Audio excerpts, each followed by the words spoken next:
Deus é um assunto difícil de ser tratado, né? Principalmente para mim, sendo ser humano igual a vocês, porque isso está muito relacionado à questão da ansiedade, né? E foi uma coisa que eu sofri muito durante essa semana para poder preparar essa pregação.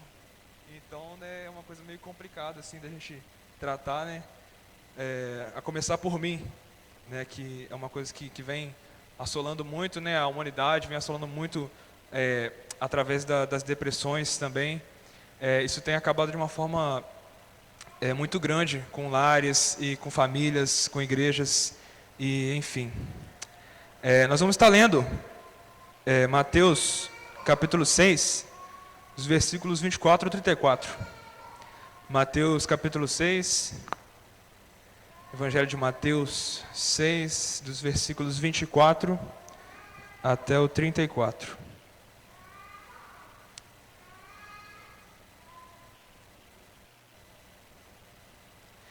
Evangelho de Mateus, Evangelho segundo Mateus, capítulo 6, os versículos 24 até o 34.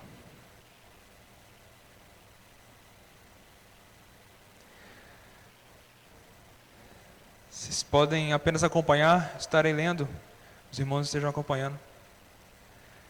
Ninguém pode servir a dois senhores, porque ou há de aborrecer-se de um e amar ao outro, ou se devotará a um e desprezará ao outro. Não podeis servir a Deus e às riquezas. Por isso vos digo, não andeis ansiosos pela vossa vida, quanto ao que haveis de comer ou beber, nem pelo vosso corpo, quanto ao que haveis de vestir. Não é a vida mais do que o alimento e o corpo mais do que as vestes? Observai as aves do céu, não semeiam, não colhem, nem ajuntam em celeiros. Contudo, vosso Pai Celeste as sustenta. Porventura, não valeis vós muito mais do que as aves? Qual de vós, por ansioso que esteja, pode acrescentar um côvado ao curso da sua vida? E por que andais ansiosos quanto ao vestuário? Considerai como crescem os lírios do campo. Eles não trabalham nem fiam. Eu, contudo, vos afirmo que nem Salomão em toda a sua glória se vestiu como qualquer deles. Ora, se Deus veste assim a erva do campo, que hoje existe e amanhã é lançada no forno, quanto mais a vós outros, homens de pequena fé. Portanto, não vos inquieteis dizendo, que comeremos, que beberemos, ou com que nos vestiremos? Porque os gentios é que procuram todas estas coisas. Pois vosso Pai Celeste sabe que necessitais de todas elas. Buscai, pois, em primeiro lugar o seu reino e a sua justiça, e todas estas coisas vos serão acrescentadas. Portanto, não vos inquieteis com o dia de amanhã, pois o amanhã trará os seus cuidados. Basta ao dia o seu próprio mal. Amém. Vamos orar. Senhor nosso Deus, muito obrigado, Deus, por mais uma vez que estamos aqui na sua casa, Deus, muito obrigado por estarmos aqui louvando ao Senhor, Deus, obrigado aqui, ó Deus, pela banda Sacrifício que, ó Deus, dirigiu a igreja, ó Deus, aqui em adoração, e ainda fará isso, ó Deus, no final do culto, ó Deus, muito obrigado pela vida desses meninos que têm sido tanta bênção, Deus, aonde eles têm passado, têm levado a sua palavra através das músicas, ó Deus, através das suas canções, esteja abençoando cada vez mais, ó Deus. Deus abençoe também, ó Deus, essa pregação, esta palavra que o Senhor, ó Deus, deu a mim também para que trouxesse a igreja. Te peço que o Senhor esteja, Deus, falando através de mim, me usando, ó Deus, que eu seja apenas um instrumento, ó Deus, em Tuas mãos. Ó Deus, que nós possamos sair daqui, ó Deus, entendendo o que é realmente buscar, em primeiro lugar, ao Senhor e entregar as nossas ansiedades a Ti, ó Deus. Em nome de Jesus, nos ajude a compreender, ó Deus, isso para a glória do Senhor nós te pedimos, ó Deus, em nome de Jesus. Amém. Então, eu já falei da importância, né, de falar sobre esse tema e da dificuldade de falar isso. E é uma realidade na vida de todo mundo, né? A gente sabe que quem está fazendo faculdade, o ensino médio, sempre que chega aquele dia de prova, a gente fica muito tenso, né? E aí, ainda mais quando tem uma prova de cálculo para você fazer, e aí você tem que estudar no último dia, e aí você fica mais nervoso, começa a suar frio, e essas coisas vão mexendo com a gente, né? E tem outras ansiedades também. Às vezes a gente fica ansioso para saber o que vai acontecer no próximo ano. Vou até beber uma água aqui, né?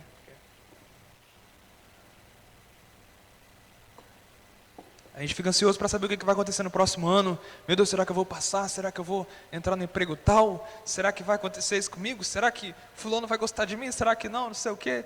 E aí fica nessas preocupações e a gente fica assim o tempo inteiro querendo saber o que vai acontecer, o que vai acontecer agora e agora. E a gente fica assim nesse desespero e só esperando as coisas virem e preocupados e desesperados. E é uma realidade na vida de todo mundo, e é uma realidade na minha vida também. Eu não vim aqui porque, né, falar assim, olha, eu venci isso e você pode vencer também. Eu ainda estou lutando, né, e vou lutar até Jesus voltar. Mas a gente tem a nossa Bíblia, a gente tem a palavra de Deus para nos orientar a melhorar isso, a entregar isso mais nas mãos de Deus e não tentar lutar tanto. A gente observa também que isso... A gente está no começo do ano, né? Claro, o carnaval acabou de passar, então é começo de ano ainda, a gente considera ainda, né? Está em fevereiro e tal, está começando. E o começo do ano traz muitas ansiedades. A estatística diz que, geralmente, nas datas finais dos anos, geralmente nos meses de dezembro, a taxa de suicídio aumenta muito, né? Porque as pessoas pensam em um ano que já acabou e que não foi tão bom, e aí, quando pensam no ano que vai vir, ficam desesperados, entram no desespero, e aí o meio que acham de se livrar disso é tirar a própria vida. Então, é uma coisa que a estatística já diz que sempre na virada do ano a taxa de suicídio sobe muito, por causa da ansiedade, por causa do desespero, por causa das preocupações. Agora também com relação a buscar primeiro o reino de Deus, a gente tem visto muita coisa acontecendo no Brasil e acontecendo nas igrejas, que é o desastre político e é o desastre também, a gente vê o evangelho tendo uma decadência aqui no Brasil. O que a gente chama de evangélicos aqui no Brasil está se tornando uma coisa meio que banal, né? Há pouco tempo atrás já saiu, agora tem um novo nome que é o evangélico não nominal também, agora tem, né? Eu fiquei meio assustado com isso aí, como é que é? Agora tem isso também, evangélico não nominal, como é que é isso? Então a gente está numa situação assim assustadora, né? Porque você olha assim, a população evangélica foi a que mais cresceu nos últimos 10 anos, já está atingindo 40%, já está quase passando os católicos e tal. Mas aí você olha para a realidade, você olha para a taxa de homicídio, de estupros, de assassinatos e de violência contra a mulher, e você vê isso aumentando. Aí você para e repara, mas como é que é? Como é que o número de evangélicos pode crescer e essas taxas todas crescer junto também? Aí você fica assim, né? Ué, o que está acontecendo? Está crescendo mesmo? Ou é só uma massa que está se juntando ali? Né? Então, é uma realidade do nosso país e é uma realidade das nossas igrejas. O que está acontecendo pela falta de buscar primeiro o reino de Deus. Mas a gente vai ver isso um pouco mais detalhadamente durante essa pregação. Bom, o que Jesus estava dizendo nesses versículos? Ele não estava dizendo para a gente parar de trabalhar, né, ficar à toa e com as pernas para cima, lá em cima da rede, esperando as coisas chegar, não. Também não estava falando para a gente não se preparar para o futuro, no sentido, por exemplo, de fazer uma poupança ou coisa do tipo. Ele está falando que a gente não deve fazer como Marta fez. Né, Jesus foi na casa dela, e aí ela ficou lá de um lado para o outro, meu Deus, o que eu faço aqui?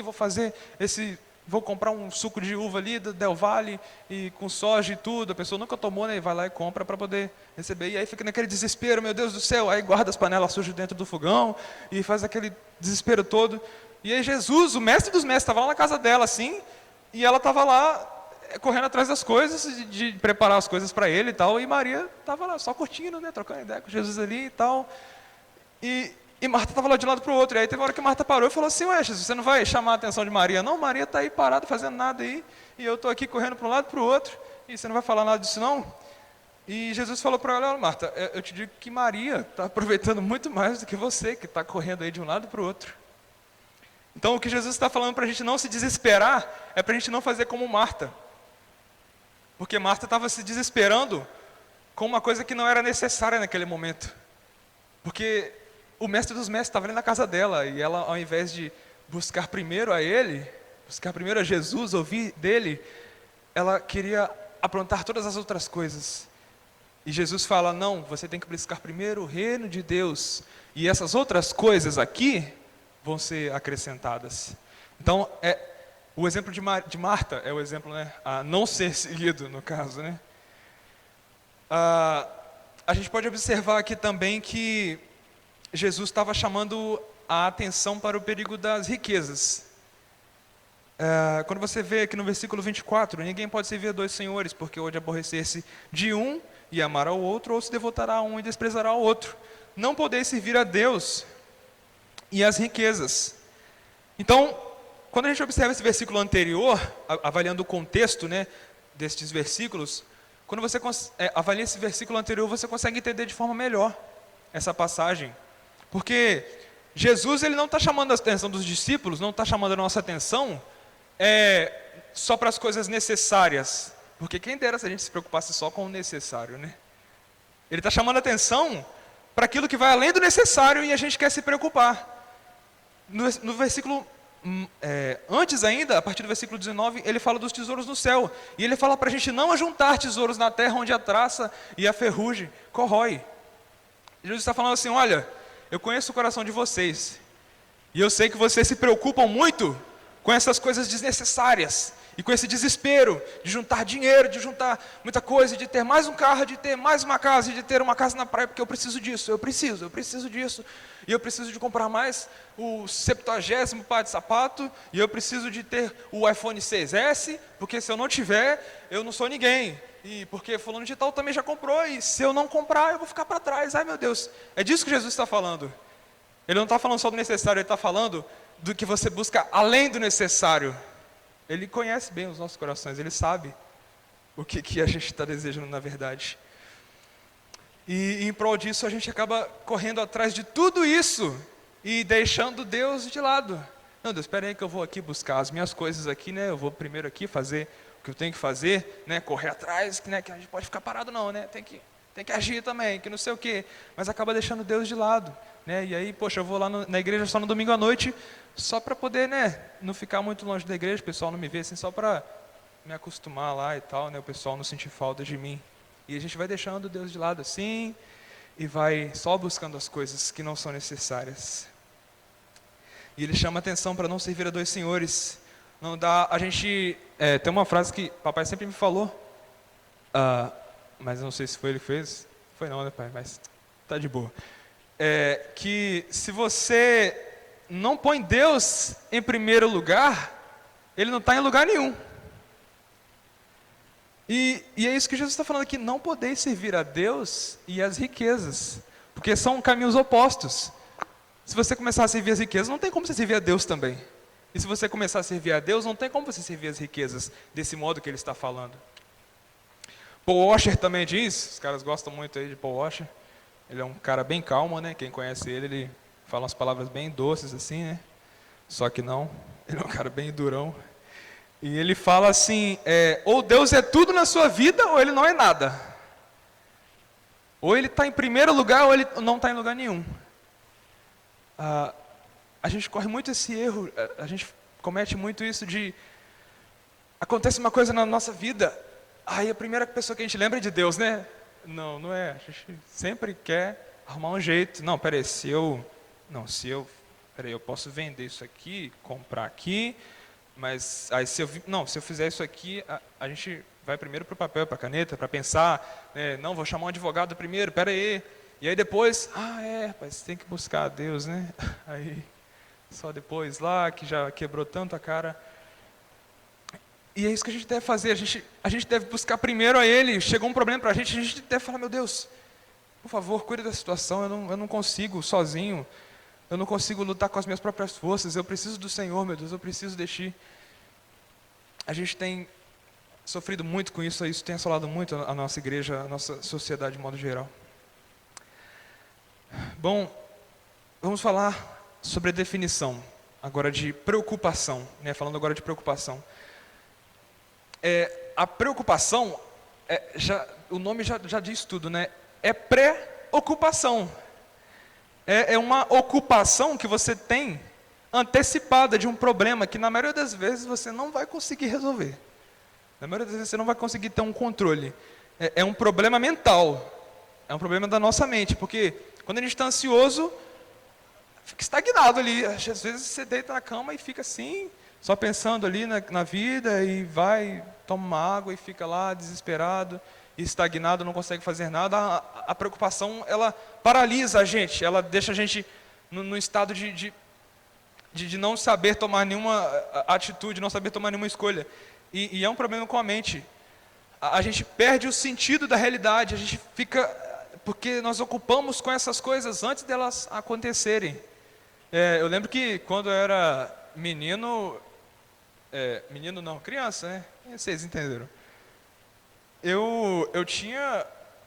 Às vezes eu parava assim e começava a chorar do nada, quando eu pensava que meus pais poderiam morrer. Do nada, se eu estava lá, eu começava a pensar, meu Deus do céu, se meu pai morrer, o que eu vou arrumar? E eu começava a chorar.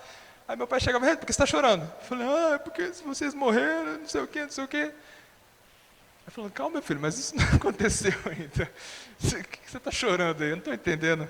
E aí, mesmo assim, chegava na outra semana, eu voltava a chorar e ficava lá, puxando beijo assim, e isso acontecia. Mas era uma coisa que eu não tinha controle sobre isso. Era uma ocupação antecipada, não podia ter controle. Como é que eu vou impedir meu pai de falecer? Isso não tem como, né? E já tá bom de falar desse assunto já, né? Acho que já ficou bem claro para os irmãos, né? Então era uma preocupação, porque era uma ocupação que eu já tinha, que eu já estava desesperado já só de pensar no que poderia acontecer. E aí, o que Jesus faz para resolver isso? Jesus, sabendo que isso é um problema com um problema com a nossa mente, ele leva a gente a raciocinar, porque ele sabe que é com a mente o problema. Então ele leva os discípulos a começarem a raciocinar. Olha só, gente, senta aqui, vamos conversar aqui, vamos avaliar essa situação direitinho aqui. E ele começa a fazer umas comparações. E a comparação começa no versículo 25, no final. Não é a vida mais do que o alimento e o corpo mais do que as vestes? O que ele está falando aqui? Ele está comparando o maior com o menor. Ele está falando assim para os discípulos e para a gente também. Por acaso, o Deus criador da vida, que deu a vida a você, que deu o fôlego de vida, que criou tudo isso, ele não vai conseguir cuidar dessas coisas aqui? Da sua roupa, da sua comida? Será mesmo que ele não vai conseguir? O Criador da vida, o que te deu o dom da vida, não vai conseguir te dar uma simples roupa, uma simples vestimenta, uma comida diária, um pão diário? Será? E ele também compara com as aves do céu. Agora a comparação é diferente, a comparação é do menor para o maior. E ele fala aqui, observai as aves do céu, não semeiam, não colhem, nem ajuntam em celeiros, contudo vosso Pai Celeste as sustenta. A gente tem que observar uma coisa aqui também, que na época de Jesus, as aves, elas valiam menos que os seres humanos, né? Lá a ave era uma coisa que valia menos do que os seres humanos. Diferente de hoje, né, que se você matar uma arara azul, você tem que pagar uma multa absurda e você leva tantos anos de cadeia, você leva quase a mesma pena que se você matar um ser humano. Se bestar, você leva uma pena até maior. Mas a gente não vai discutir sobre o Ibama hoje aqui, né? Mas só para deixar claro para os irmãos o contexto ali que Jesus estava falando, né? Que as aves ali valiam menos do que os seres humanos. Então ele está comparando o menor com o maior. Se as aves, até as aves, aqueles seres tão pequenininhos, Deus cuida de dar a eles o alimento diário, por que eles não vão cuidar de você? Você que é um ser humano, você que é filho do Deus vivo. A gente tem muito mais valor que as aves, isso eu já disse, né? Não acrescentamos nada à nossa vida com a ansiedade, pelo contrário, a gente só perde. Quando ele fala aqui, qual de vós, por ansioso que esteja, pode acrescentar um côvado ao curso de sua vida? A gente não consegue aumentar em nada. Você já parou para pensar nisso? A gente não consegue mudar nada ficando ansioso. E eu vi isso hoje, realmente, não mudou nada mesmo. Eu fiquei um pouquinho preocupado, mas não muda nada, a gente não consegue acrescentar nada, pelo contrário, a gente só perde. Eu fiz uma entrevista de estágio uma vez, numa empresa, foi na Vale, e eu fiquei muito nervoso na entrevista, e aí eu vi que isso me atrapalhou muito na hora de falar um pouco mais, né, de ser um pouco mais sincero e tal, e eu vi que isso me atrapalhou muito, e a gente pode observar isso, que a ansiedade, ao invés dela acrescentar alguma coisa, ela só tira as nossas oportunidades. Às vezes a ansiedade nos atrapalha até de pregar o evangelho, porque às vezes você está olhando o seu colega ali do lado, não sei, na sala ou dentro do ônibus até, E aí você começa a pensar assim, meu Deus, vou pregar alguma coisa aqui, vou falar alguma coisa para esse irmão, mas meu Deus, será que eu vou saber o que eu vou falar? Ai, ai, ai. E se eu começar a gaguejar aqui, se ele for um cara muito sabido e começar a me humilhar aqui na frente de todo mundo, ai meu Deus, aí você vai lá e não prega. Aí o que a ansiedade fez? Mais uma vez, ela só atrapalhou, não acrescentou em nada. Então a gente tem que vencer isso, a gente tem que entregar isso na mão de Deus e não deixar isso atrapalhar, né? Eu lembro de uma situação esses dias, eu estava dentro do ônibus e eu comecei a pensar assim, poxa, e se eu levantasse aqui e começasse a pregar para o pessoal? E eu comecei a ficar muito nervoso assim, meu coração começou a dar uma palpitada assim, eu fiquei com medo de dar um infarto lá, né, não sei lá, vai que... mas aí eu peguei o texto e comecei a falar, levantei lá, pedi licença e tal, falei que eu não estava lá para pedir dinheiro e tal, aí o pessoal já aceitou mais tranquilo assim, né? E aí já viu que eu não era da Manassés, aí já ficaram, não, então pode falar aí. E aí eu preguei e o pessoal ficou bem atento, o pessoal ficou assim, como assim? O cara começou a falar do nada ali, sem pedir dinheiro, sem nada, sem dar bala e não sei o quê. E aí eu preguei, o pessoal ficou muito atento, até o final. E teve uma vez que eu preguei também que o pessoal pedia, assim, a pessoa que estava conversando do lado para fazer silêncio. E o pessoal que estava lá atrás ficava assim, querendo olhar e tal. E a gente vê que as pessoas estão clamando para ouvir a verdade que está precisando ser pregada. E às vezes a ansiedade nos atrapalha de fazer isso, às vezes nos atrapalha de entregar um folhetinho, né, com uma mensagem ali.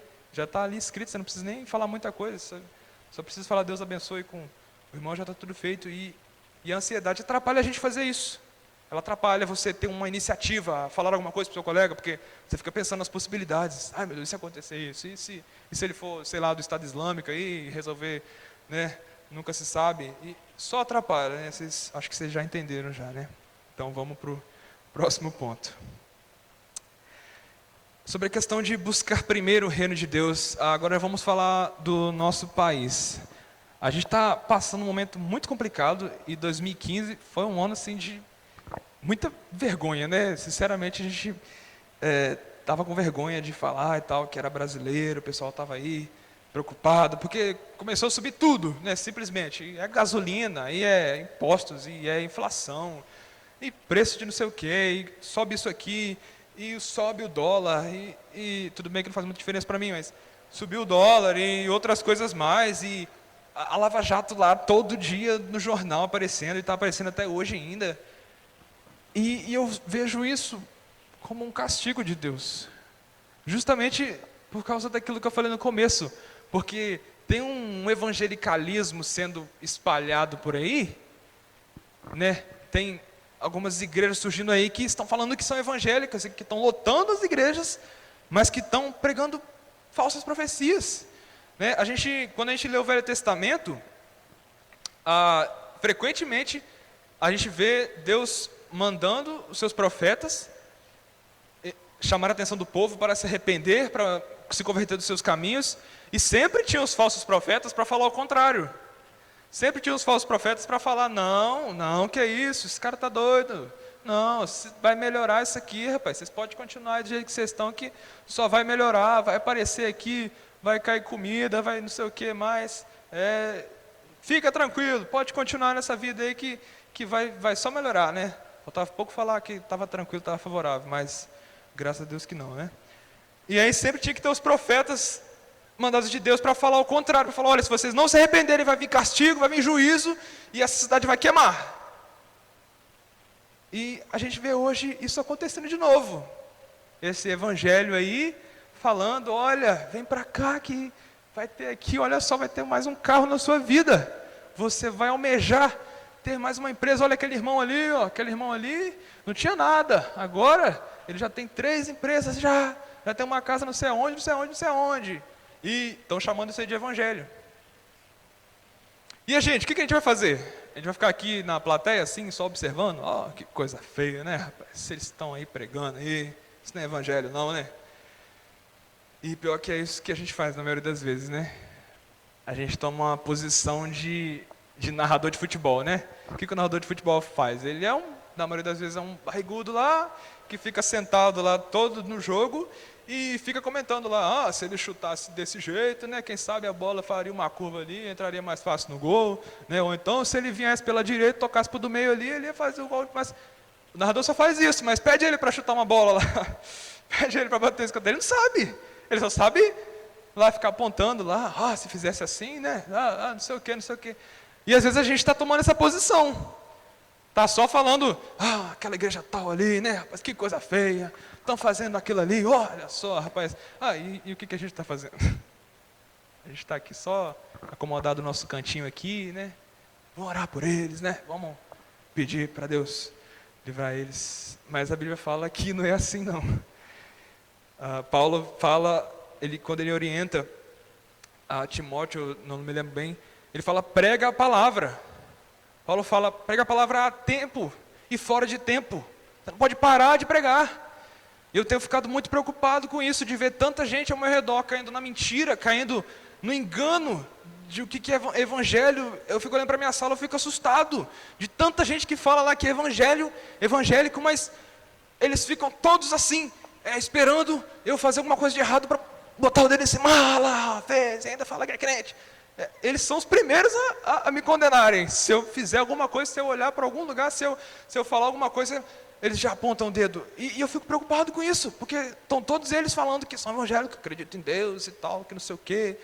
E tanta gente falando dentro do ônibus e falando tanta asneira, e você vê pela rua, e tantos pregadores aí falando tanta asneira, e a gente está aqui parado, sem falar nada, sem agir contra isso, sem obedecer a palavra. E isso tem me deixado muito preocupado, assustado, porque o que está acontecendo no Brasil é por causa do povo de Deus que não está buscando Ele de fato e de verdade, não está se arrependendo dos seus maus caminhos, está falando que nós adoramos esse Deus, mas não está fazendo o que ele manda fazer, não está vivendo o que a palavra manda fazer, e Deus não gosta disso, porque isso é mornidão, isso é viver de forma morna, e Deus odeia isso. Deus falou isso para a igreja de Laodiceia, porque vocês são mornos, estou a ponto de vomitar-te da minha boca. E Deus está falando isso para a gente, igreja, acorda, igreja, se arrependa, prega a palavra, não deixe esses falsos profetas invadirem, pregarem esse falso evangelho, que vocês têm que se levantar e pregar e falar que Jesus Cristo é o Salvador e que eles têm que se arrepender dos seus pecados. Amém? Amém, né? E isso tem acontecido e a gente tem que tomar uma atitude, não podemos parar de pregar o evangelho. Agora nós nos perguntamos de que forma que a gente pode buscar a Deus em primeiro lugar. De que forma que a gente pode fazer isso? Mas Redon, você está falando de primeiro lugar, mas como é que é isso? Eu acordar 5 horas da manhã e quando eu abrir o olho eu já estou com o olho na Bíblia, assim? Não é bem assim não, pode ficar tranquilo, né? Mas se você quiser fazer isso também, não tem problema não. Mas o que é buscar primeiro o reino de Deus? O versículo 33 e 34 está falando mais especificamente. Buscar, pois, em primeiro lugar o seu reino e a sua justiça, e todas estas coisas vos serão acrescentadas. Portanto, não vos inquieteis com o dia de amanhã, pois o amanhã trará os seus cuidados. Basta ao dia o seu próprio mal. A gente vê aqui, falando ainda de contextos, um pouco mais antes dos versículos 9 até o 13, Jesus ensina a oração dominical. E o que é essa oração? Essa oração é uma coisinha para a gente ficar repetindo todos os dias, para a gente, né, toda vez que levantar, vamos orar aqui, Pai Nosso, está no céu, santificado seja. Não é para isso, né? Tanto que antes ele fala que a gente não pode ficar usando de vãs repetições quando a gente for orar. Então não é para isso. Quando um mestre ensinava a seus discípulos a orarem, na época de Jesus, a oração não tinha esse objetivo de falar, olha, vocês têm que orar desse jeito aqui, desse jeito vocês vão orar daqui até o fim do ano. A oração, ela tinha um sentido, na verdade, de resumir o que eles estavam ensinando. Quando um mestre ensinava para o seu discípulo uma oração, ele estava como se fosse resumindo a matéria para ele poder lembrar do que foi dito quando ele começar a orar. Era uma forma de ensinar, uma forma didática que eles tinham de fazer isso. E Jesus fez isso quando fez a oração dominical. E você pode perceber que isso é um grande resumo de todos os ensinamentos dele, se você observar os detalhes aqui. Você observa isso. Mas o que eu quero observar principalmente aqui, na oração dominical, é o versículo 11. O pão nosso de cada dia dá-nos amanhã. É isso que está falando? Acho que não, né? O pão nosso de cada dia dá-nos hoje. É o de hoje que a gente tem que pedir. E aí você observa a uniformidade da Bíblia, porque no versículo 34 está falando, não vos preocupeis com o dia de amanhã. Basta a cada dia o seu próprio mal. E a gente vê um exemplo no Velho Testamento, que foi um exemplo claro disso. O povo de Israel, quando eles estavam no deserto, eles tinham maná todos os dias. E a ordem que eles receberam era qual? Vocês vão receber o maná, mas se vocês guardarem para outro dia, vai dar bicho, vai estragar. E o que Deus estava querendo ensinar com isso? Ele estava querendo ensinar a confiança nele. Você tem que confiar que quando chegar amanhã, vai cair pão do céu e não vai faltar para você. E mais uma vez é interessante outra relação, porque Jesus em João 6,35, ele disse ser o pão vivo que desceu do céu. Ele disse ser o próprio pão. Então quando a gente pensa que Senhor, dá-nos pão nosso de cada dia, dá-nos hoje, a gente não está falando só do alimento físico, a gente está falando do alimento espiritual. Porque Jesus, ele é o pão vivo que desceu dos céus. Então se nós temos verdadeiramente a Jesus vivendo em nós temos a certeza de que Ele estará com a gente até a consumação dos séculos. Como está dizendo em Mateus 28, versículo 20, eis que estou convosco até a consumação dos séculos. Então vocês estão percebendo como é que está tudo ligado, como é que a Bíblia é tão uniforme? Se nós temos a Jesus, não vai faltar o pão espiritual, muito menos o pão físico, porque Ele está com a gente todos os dias. E a gente precisa de confiar que hoje nós teremos o pão, mas que nós não precisamos de guardar para amanhã, porque amanhã terá novamente. Porque Ele está conosco, Ele está junto, Ele está em nós, Ele vive em nós, como Gálatas 2,20 diz, logo já não sou eu quem vive, mas é Cristo que vive em mim. É Jesus que está vivendo em nós, é o pão vivo, está dentro de nós. A gente não precisa de se preocupar, mas ainda assim a nossa carne teima em fazer isso. Em 1 Pedro 5,7 diz, lançando sobre Ele toda a vossa ansiedade, porque Ele tem cuidado de vós. Tem até uma música do Logos, né, que retrata muito bem isso. Lancemos sobre Deus a nossa ansiedade, pois Ele tem cuidado de nós. Ele está relacionando tudo isso à questão de confiarmos em Jesus, sabermos que Ele está conosco e que Ele pode cuidar das nossas ansiedades. E aí você fala, Renda, mas como é que eu faço para lançar as minhas ansiedades sobre Jesus? Como é que é isso? Eu não estou conseguindo entender. Lançar nossa ansiedade sobre Jesus é fazer o que Tessalonicenses, a carta de Tessalonicenses fala, orai sem cessar. O que é orar sem cessar? Orar sem cessar é igual tomar água aqui, ó. Você toma água toda hora. Se você não tomar água aí, né, já pode surgir algumas complicações. Mas água você toma o tempo inteiro. E você vê o bem que faz. Quando você ora sem cessar, Jesus está falando para a gente ter a Bíblia está falando para a gente ter uma vida de oração. Eu lembro uma vez a última vez que eu tive um celular, e esse celular foi roubado, assim, né, foi um roubo, assim, os caras só chegaram, né, pediram o celular, botaram a arma na minha cara e levaram, assim, mas não sei se foi um roubo, um assalto, assim, mas foi bem parecido. E aí eles levaram o celular e eu fiquei naquele desespero, assim, meu Deus do céu, e agora? Caramba, quase que morri ali, quase que ia atirar no meu irmão e tal. Os caras estavam drogados, meu Deus, se acontecesse alguma coisa e tal. E eu comecei a ficar naquele desespero e, meu Deus, eu não posso sair de casa, e agora? Caramba, vou trancar a porta aqui, vou trancar a janela, e agora? Ai, meu Deus, vou dormir com o papai? Não fiz isso não, tá? Pode ser que Mas foi quase que eu cheguei lá. Mas eu fiquei muito preocupado, e aí chegou no outro dia para ir para a faculdade, e eu, caramba, e agora? Se os caras aparecerem de novo aí, né, marcar aqui um encontro aqui de novo, o que eu vou arrumar? E eu comecei a olhar assim e falei, ué, mas cadê a confiança em Deus que eu tanto falo que eu tenho? Né? Aqueles tapinha na cara, né? Que a gente toma de vez em quando.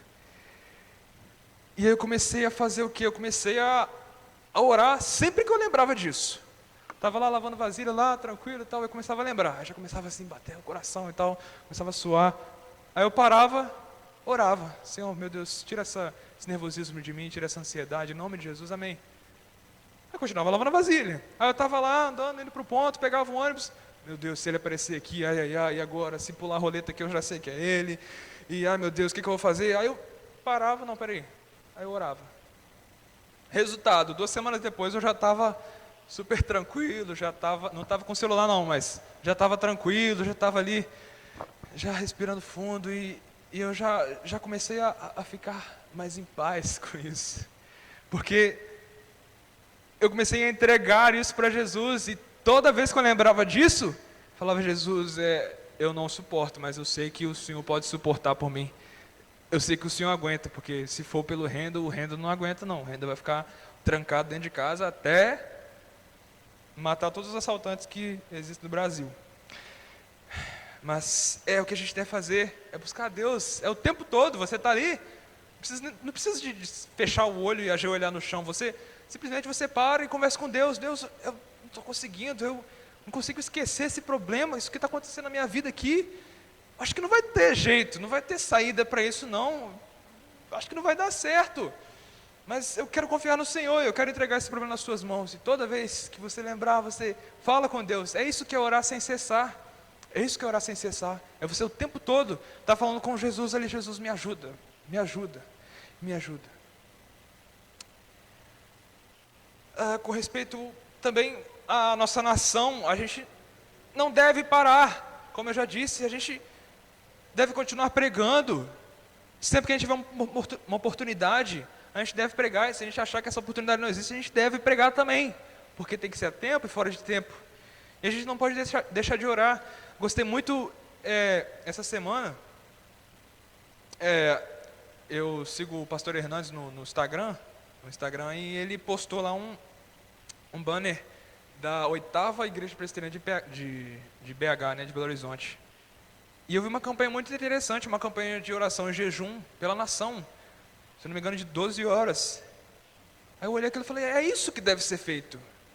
A gente não deve ficar correndo atrás de saber, é o PT, é o PSDB, não, são os esquerdopatas, é o PSOL, é ele ali, são os políticos, tudo vagabundo, e que não sei o que, a gente tomando de novo o lugar de narrador de futebol, né?